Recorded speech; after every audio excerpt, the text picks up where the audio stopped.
Hi there, and welcome to I'll Knit If I Want To. I'm Andrea Mowry of Andrea Renee Knits, and this is a little weekly podcast where I try my best to answer some of your questions.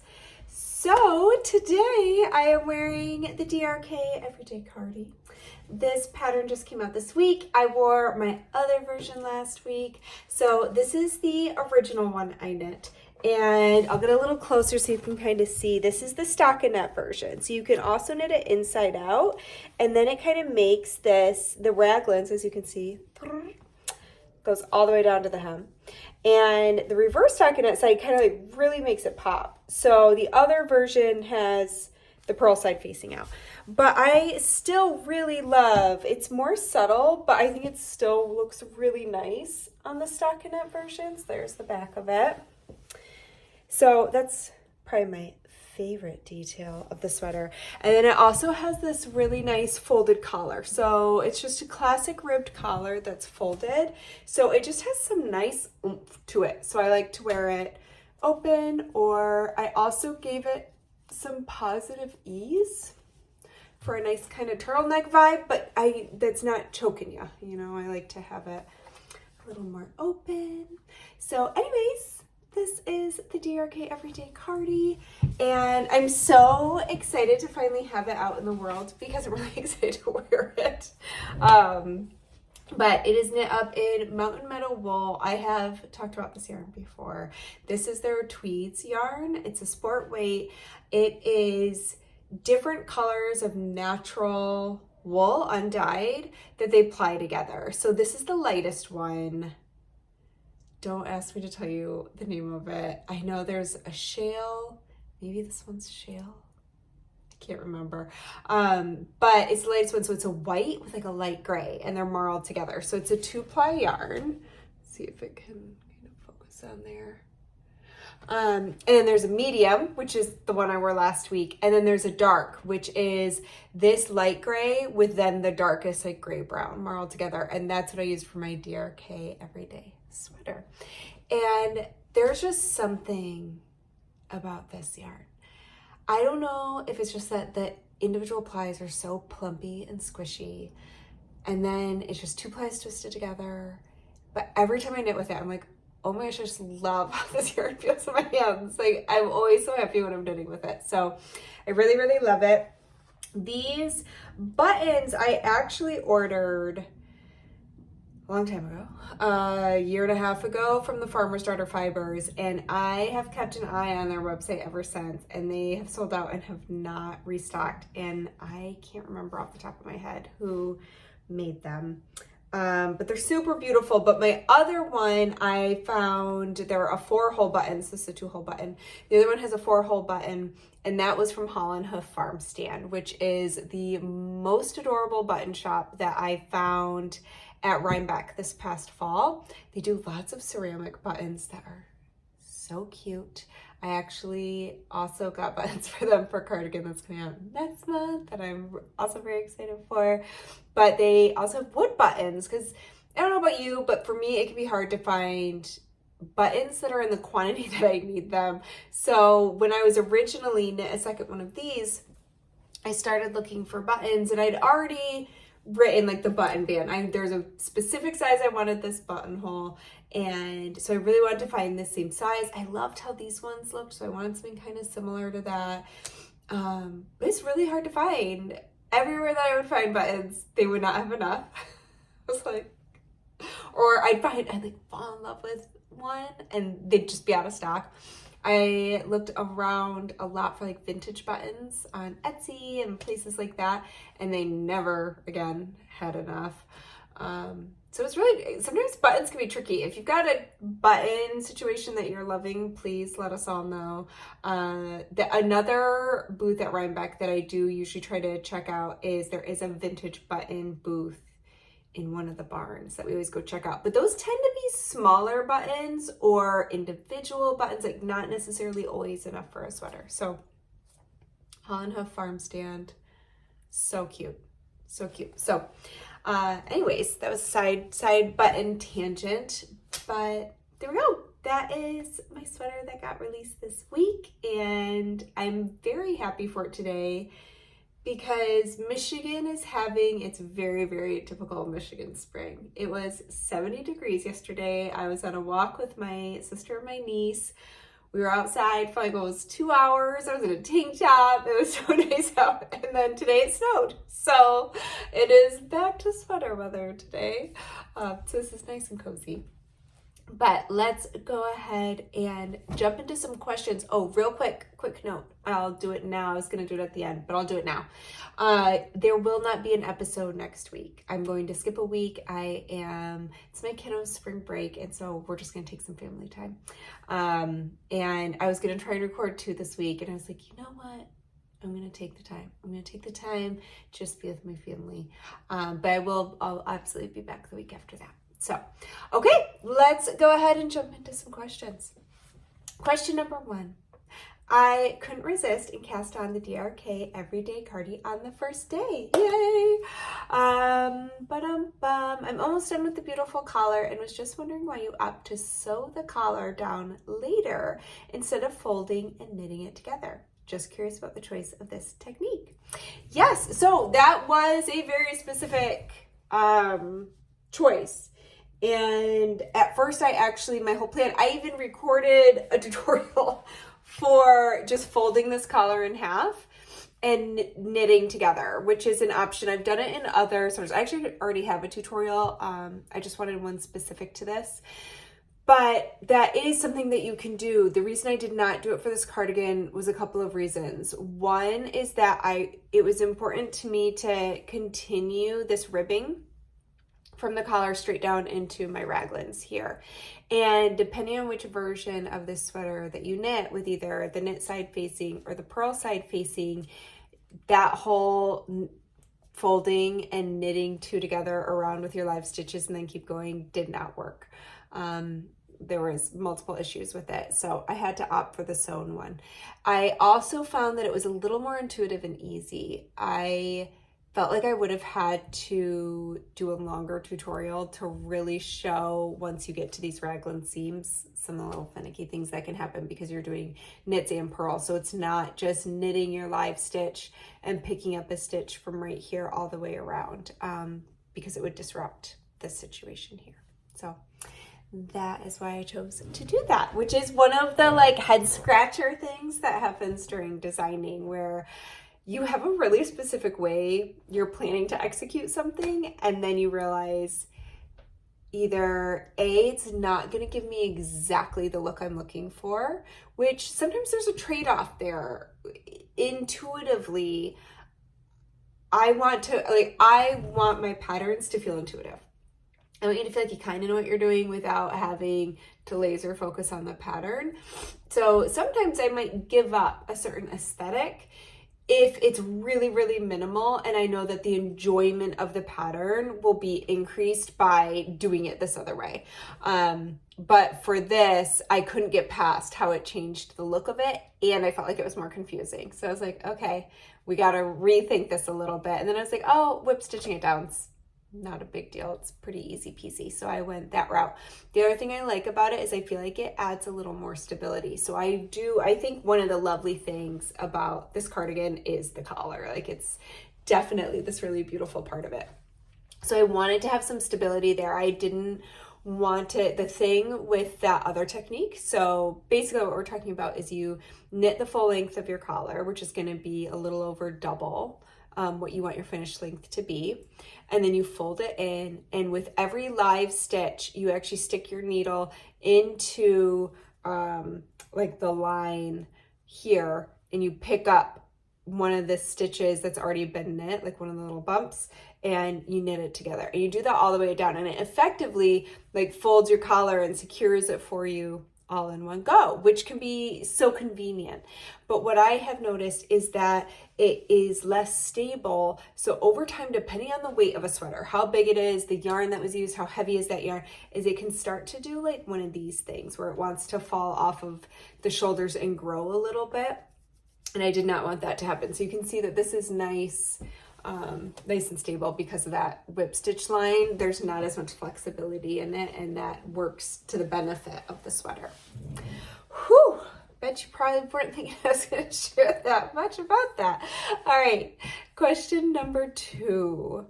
All right, my question today is about fit and size from one sweater style to another. I have had even fall in my library for a long time and really want to knit it, but choosing a size has stopped me so far. I'm now determined to give it a go. I even picked yarn from my stash and started swatching, but I can't decide which size to knit. You've said before that a good way to choose a size is to measure a favorite sweater that we like the fit of, but I don't own a yoke sweater, and the sweater I do like the fit of that I think would work similar to even fall is a raglan. So how would I go about using a raglan sweater to decide what size to knit a yoke sweater in?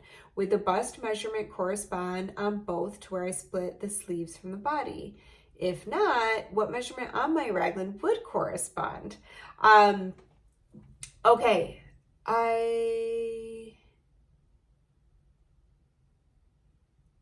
there's a bonus, a second sneaky question in there. So it is ideal to measure the same kind of sweater because sometimes we prefer more or less ease depending on the style of the sweater. For instance, a lot of times in a drop shoulder, I really love a little more positive ease, where in a round yoke sweater, I might like no ease or quite a bit less than my drop shoulder. So that is why it is nice to measure something that is the same style, but you can absolutely still use your raglan as a guide. If you like the fit of that, to put it into like a little bit of perspective for you, the only thing, here's what makes a raglan and a round yoke sweater different from each other. They actually have similar rates of increasing. It's just that, is that how I want to say that?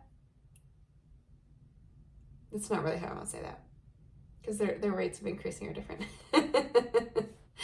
Basically, you're growing. You still want to get from one measurement to your second measurement within the same distance for either type of sweater. The difference is that for a round yoke sweater, you are spreading out your increases across less rounds. So for raglan, typically, like the classic way to increase a raglan is you're going to increase on either side of your raglan every other row. So that is 8 increases every right side row if you were knitting flat like a cardigan, but otherwise it's every other round you're going to be increasing. So it's just like slow and steady, and it's along just these 4 spokes is how I think about them. A round yoke, you, instead of increasing every other row, you're going to increase more stitches per increase round so you can space them out farther. So let's say you end up having anywhere from 3 to 5 increase rows for your entire yoke instead of every other. So they're spread out. So then you kind of take, let's say I was going to increase every right side row for a raglan, doing 8 stitches per round. I'm going a little too into this, aren't I? I'll wrap it up. But you know, if that was however many rounds, let's say, okay, I've already increased by 24 stitches, but I'm not increasing every other right side row because I'm doing a round yoke. So I would want to increase all 24 stitches in one round. And then I can jump again and then do another big round of increases. So you're still starting and ending maybe with the same exact amount of stitches. You're just getting there differently. You're just distributing those increases differently.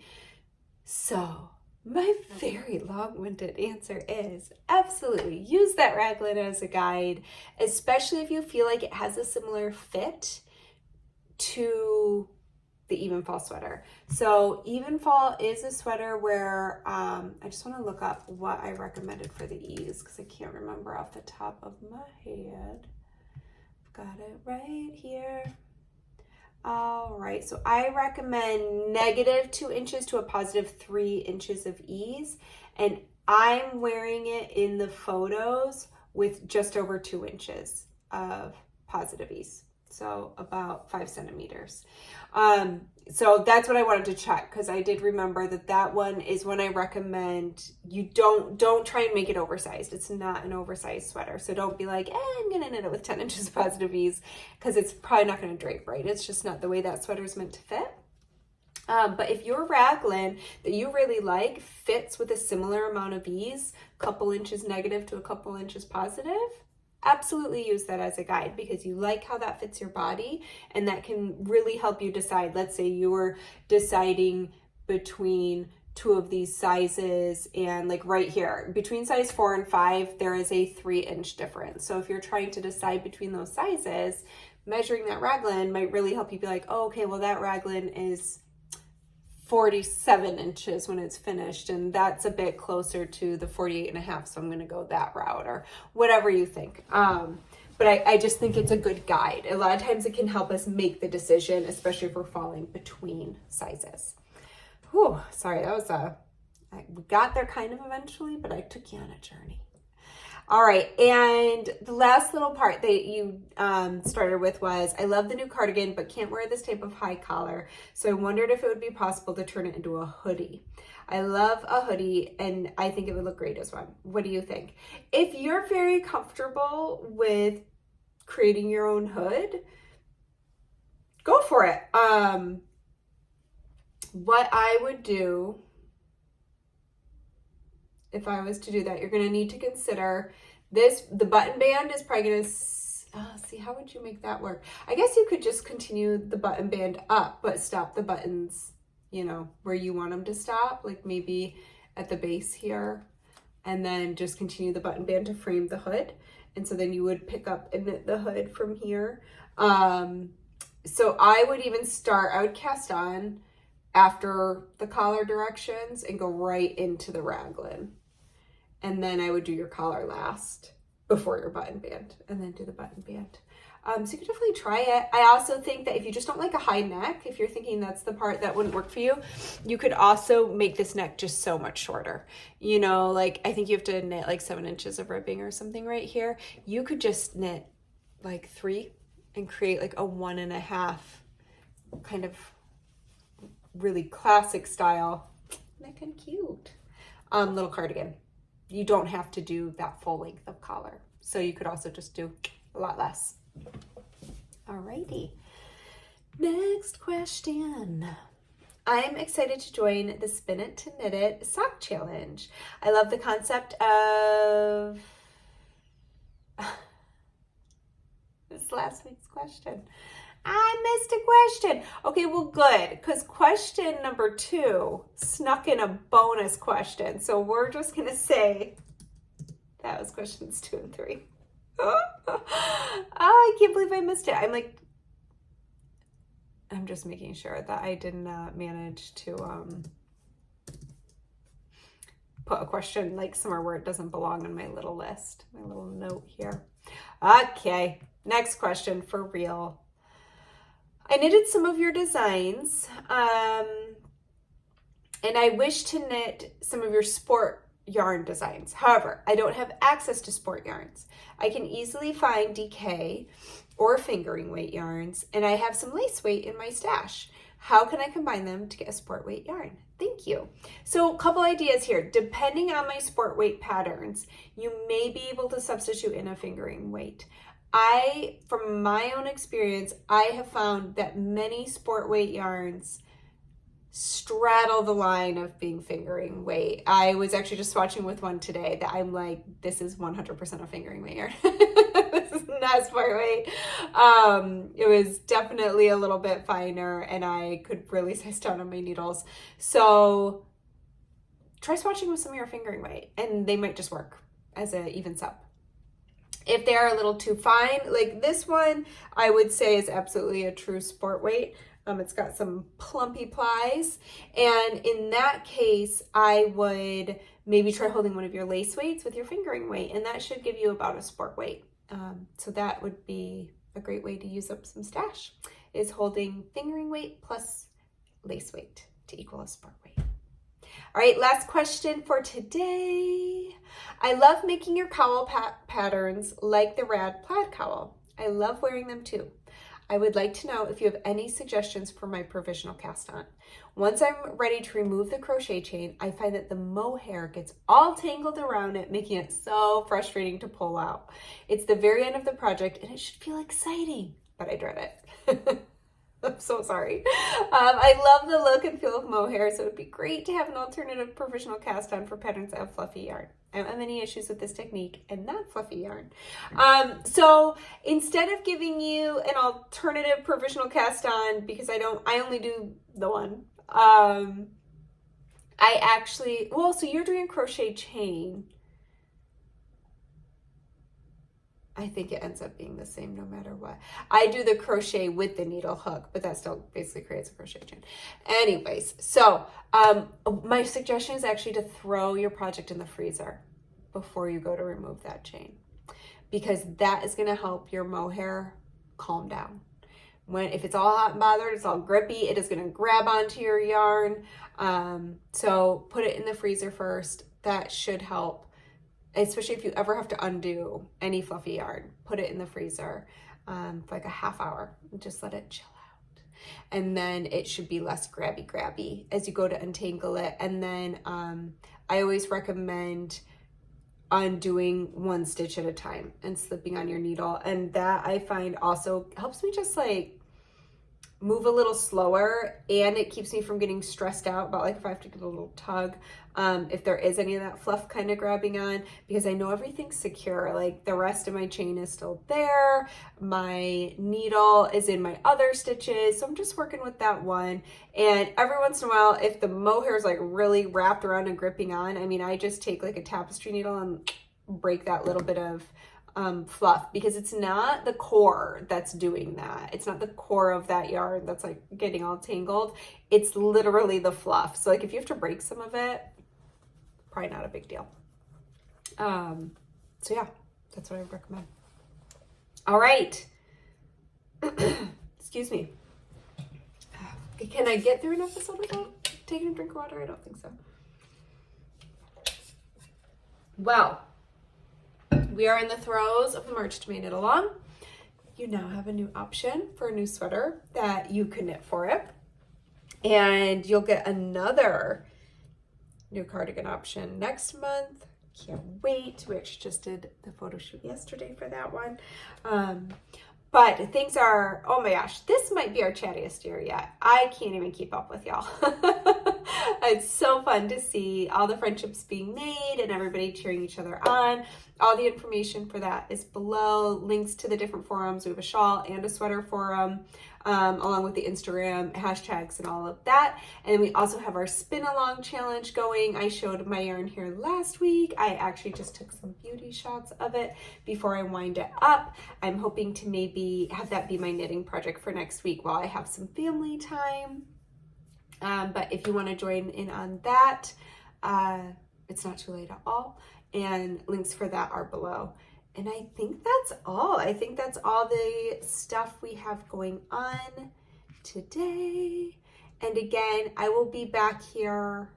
Geez, it'll be April, right? Because next week will be the 20th. Yeah, so I will be back. Not next Friday, but the Friday after. So I hope to see you back here too. And if you have any questions, please feel free to fill out the form that's linked at the bottom of the show description. And thank you so much for being here. I hope to see you back here, and happy knitting, spinning, making, all the good things. Bye.